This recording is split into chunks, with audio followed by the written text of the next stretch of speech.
for those of you who don't know, the Trump administration had a sequence of insane executive orders. Most of them are unconstitutional. And one of those executive orders was to revoke birthright citizenship. Okay. Now, obviously, this is completely unconstitutional. And they knew that it was completely unconstitutional, but they did it anyway. And what they ended up doing after getting an injunction from a lower court, from a court in, I forget which state, they had to put a pause on it. Right? The case escalated all the way up to the Supreme Court. There was one unique predicament in this. The Supreme Court decision was not around whether or not it was constitutional to, by executive mandate, revoke birthright citizenship. The Supreme Court decision was not even around whether or not birthright citizenship is constitutional or not, right? That wasn't what it was about. The Supreme Court decision revolved around another thing. How much power do state courts have in terms of stopping federal level decisions being made by the executive? And the Supreme Court decided they shouldn't have that much power at all. Here it is. Court has just released a potential landmark decision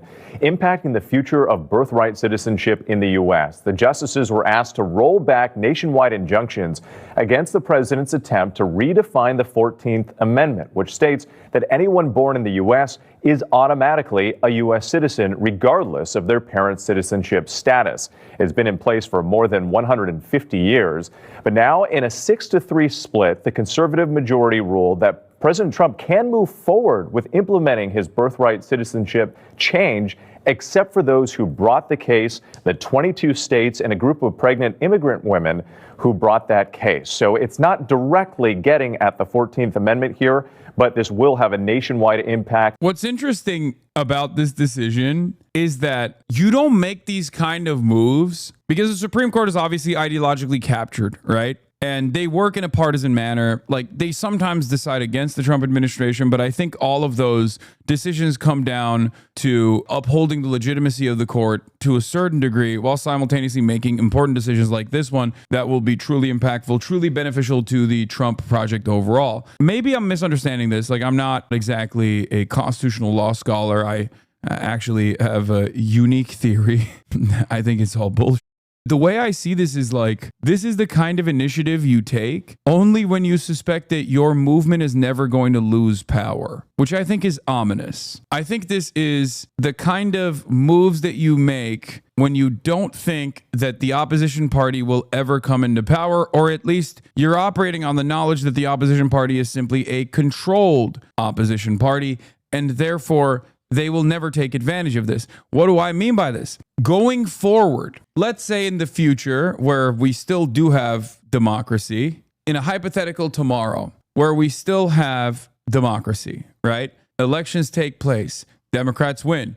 And the Democratic Party that wins is actually resembling, I don't know, like a Zoran, AOC, Bernie, like a fighting Democrat Party that wants to take decisions at the federal level, behave like Donald Trump, right? But this time, instead of doing it at the behest of the corporate oligarchy, they do it at the behest of the citizenry, at the behest of the working poor, for example. The lower courts would not be able to issue injunctions against those federal decisions at that point, which, again, dangerous prospect for a party that might lose their grip on power. Not so dangerous if that party does not feel like they will ever lose their grip on power, or recognize that even if they were to lose their grip on power, they simply don't believe that the Democrats would ever take advantage of this. Because as David Dayen points out, sounds like the nationwide injunctions on non-compete agreements, student debt relief, the COVID vaccine mandate, and much more are all lifted now. Or wait, is this only that nationwide injunctions aren't allowable for Republican policies? Also notable, Kavanaugh's view that today's decision apparently does not apply to agency challenges, and in cases under the Administrative Procedure Act, plaintiffs may ask a court to preliminarily set aside a new agency rule. You don't take away one of these powers unless you think the Democrats are never going to use it, or the Democrats are never going to be in power to begin with. Which also, of course, reminds me of this fantastic moment where Trump told Christians at a meeting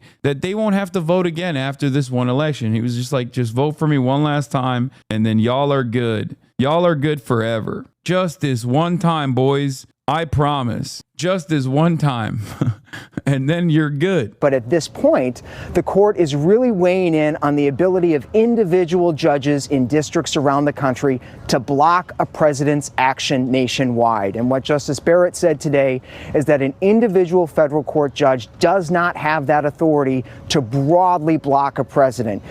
The judge, he or she, can block an individual while a case is being litigated, and in this case, that was upheld. So, this order, as it's implemented, cannot apply to those 22 states. It's going to be messy. It cannot apply to those particular pregnant women that are challenging this.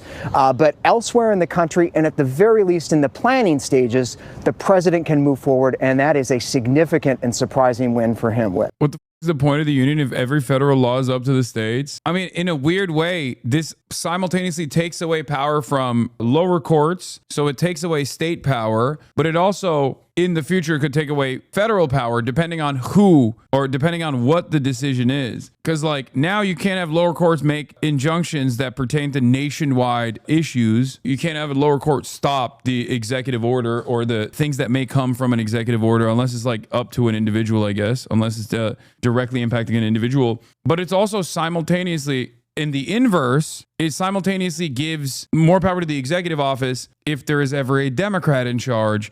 And then they are basically now this unstoppable force. Do you see what I mean?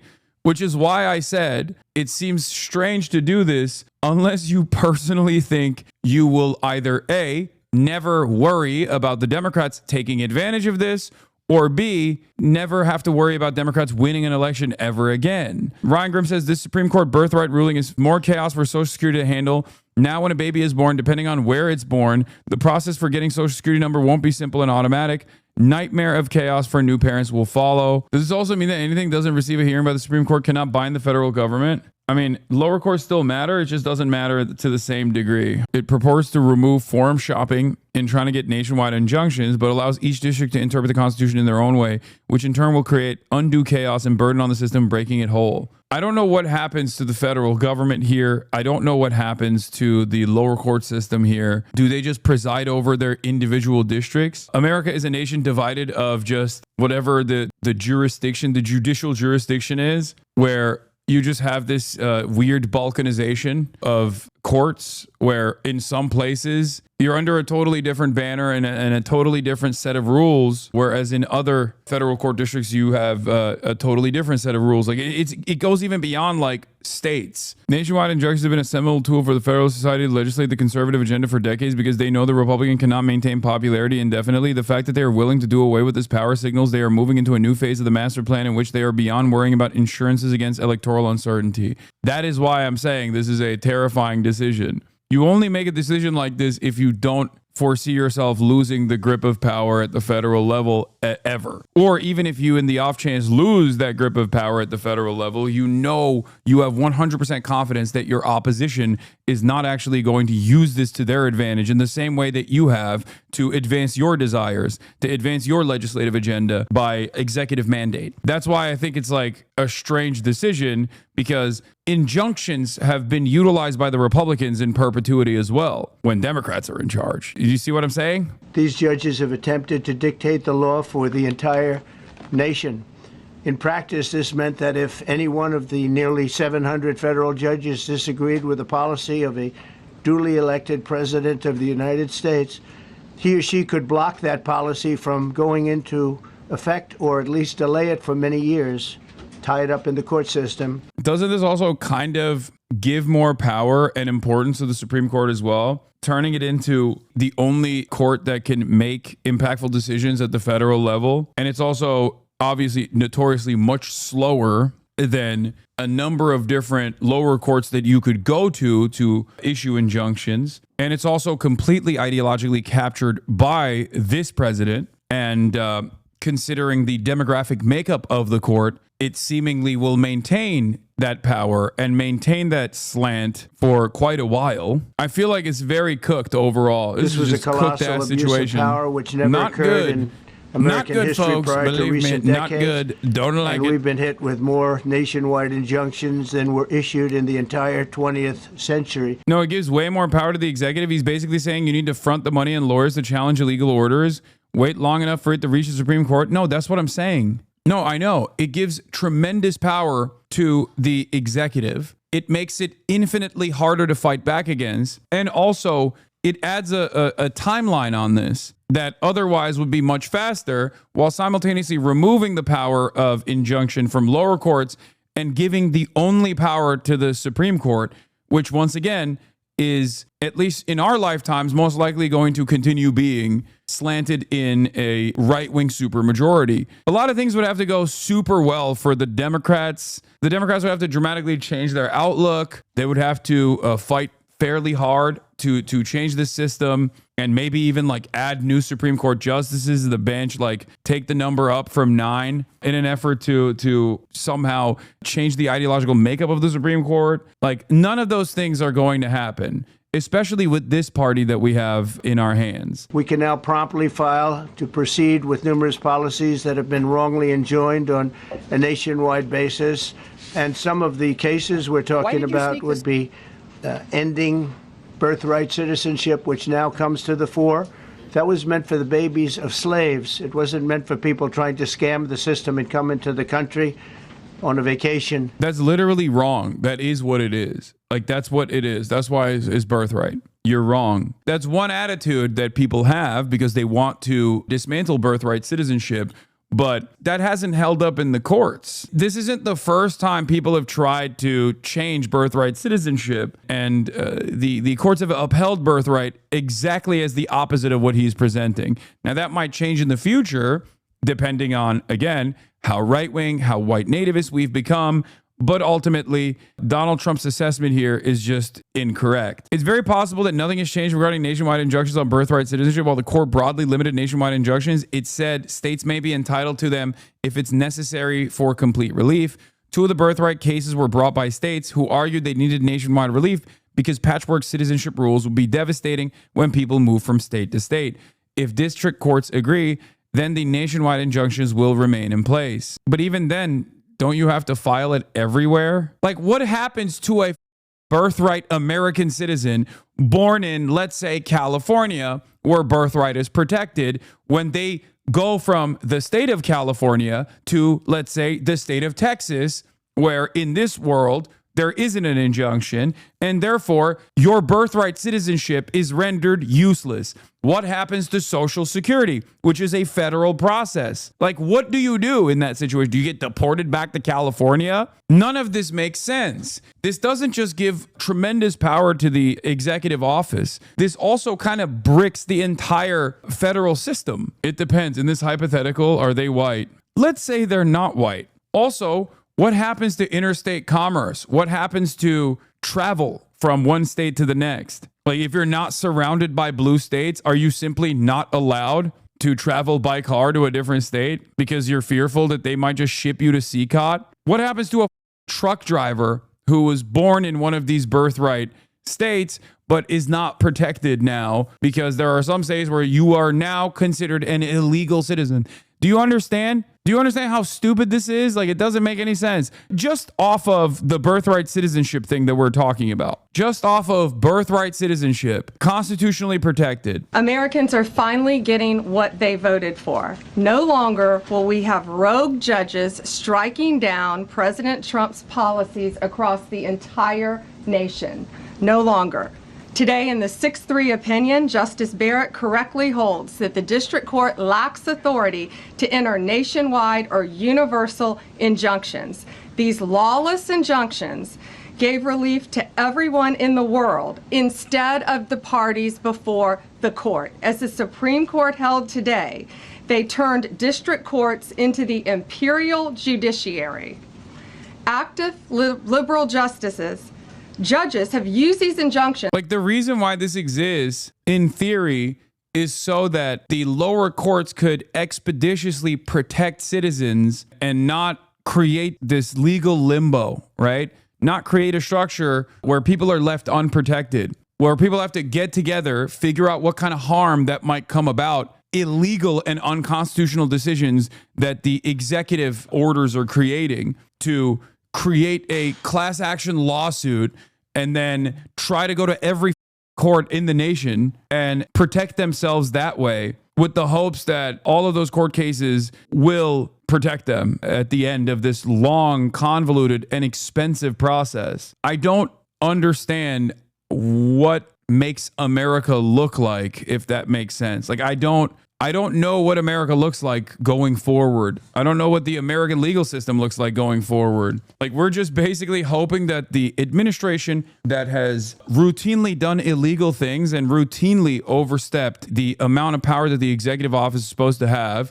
that is fully abiding by this theory that the executive office is supposed to be like a monarchy. We have to operate under the expectation that they're not going to overstep when this issue in and of itself is a matter of them already overstepping and doing something that is illegal and unconstitutional. The only thing that will hold this country together is, I guess, a hope and a dream that the Trump administration won't actually violate pre-existing laws. A reminder, a random Fifth Circuit Texas judge, age 89, blocked all of these nationally under Biden, banned non-compete agreements, student debt forgiveness, cracking down on payday lenders. Supreme Court then, it's fine. Just so everyone remembers how corrupt this court is. Yeah, no, 100%.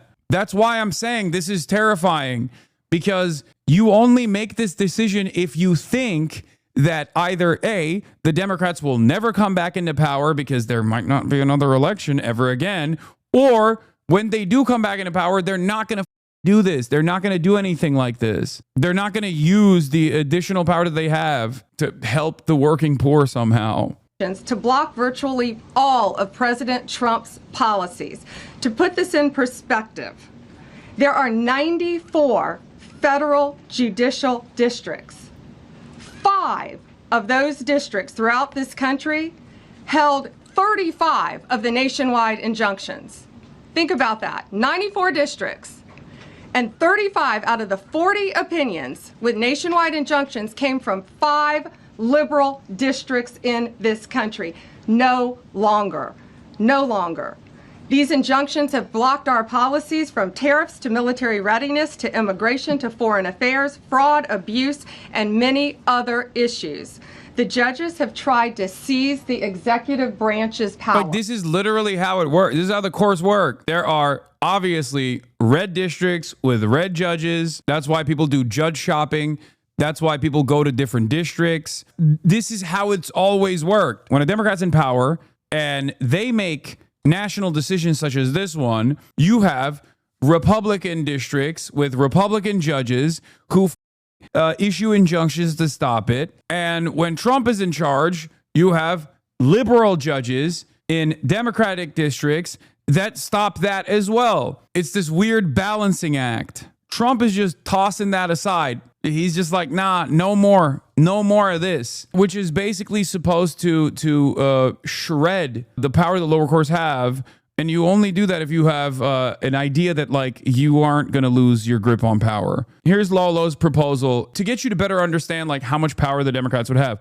Invoke the Defense Production Act to take public control of key supply chains, food, energy, water, pharma. Seize patent rights under Bayh-Dole Act and begin public production of insulin, PrEP, naloxone, and other essential meds. Declare vacancy and land hoarding as national emergencies. Prepare to tax or seize vacant units. Declare a national rent emergency and use federal emergency powers to suspend rent collection in federally funded housing and issue a moratorium on evictions using DOJ enforcement authority. Create a task force to determine targets for eminent domain, which will include vacant housing held by REITs, private equity, and landlords with over 100 units in major American cities, buildings sitting empty, luxury condos, warehouses, or office buildings sustainable for adaptive reuse. Deschedule cannabis, psilocybin, and other Schedule I drugs via DOJ/DEA directive. Cancel all federal student debt via Higher Education Act 432A authority. Pardon all federal marijuana, sex work, and nonviolent drug offenders. Begin process to commute all remaining federal death row sentences. Order DOJ to stop all cooperation with local law enforcement for ICE raids, drug busts, and protests. Mass parole in place for all undocumented people using INA 212D5. End all ICE enforcement by memo. Dismantle agency via attrition. Appoint openly communist lawyers and labor organizers to head agencies and revive militant enforcement. Suspend all weapons sales and military aid to Israel and Saudi Arabia. Like, this is technically something that a competent and ideologically minded Democratic rulership would be able to do if they were to seize power. And then one of the hurdles in its place, obviously, would be this lower court injunction that would stop this process dead in its tracks, as it did, as Paul Paul McLeod is pointing to here. Basically, everything Biden tried to do, ban non-compete agreements, student debt forgiveness, cracking down on payday lenders, etc., was immediately blocked by nationwide injunctions from the Fifth Circuit. Next then president may have just been unshackled. That is, if there is a next Democratic president. But I guess also they left this in there as well. The Supreme Court ruled nationwide injunctions are bad unless they're used to block the administrative state. Nothing we say today resolves the distinct questions on whether Administrative Procedure Act authorizes federal courts to vacate federal agency action, authorizing the courts to hold unlawful and set aside agency action. Isn't this kind of the Republicans' MO, considering Biden and Democrats never actually use the executive power they get? No, when they did, this is what they did. Biden did try to use the executive power to do some of these things. Like student debt forgiveness was one of the most insane parts about this because he does have the authority. Okay. The president unconditionally has the authority. Donald Trump has done this and Joe Biden has done this in a more limited fashion because the Department of Education is under the control of the executive. Okay. And therefore, because a lot of these student loans are offered by the Department of Education, they control whether or not they can collect that debt. Okay. And they can just permanently push it into the future. That is, you know, a de facto version of student loan debt forgiveness. Okay. And the Biden administration had the power to do this and they tried to do it. And obviously, lower courts stopped it. And then the Supreme Court ruled it unconstitutional. It's bullshit, but they did it anyway.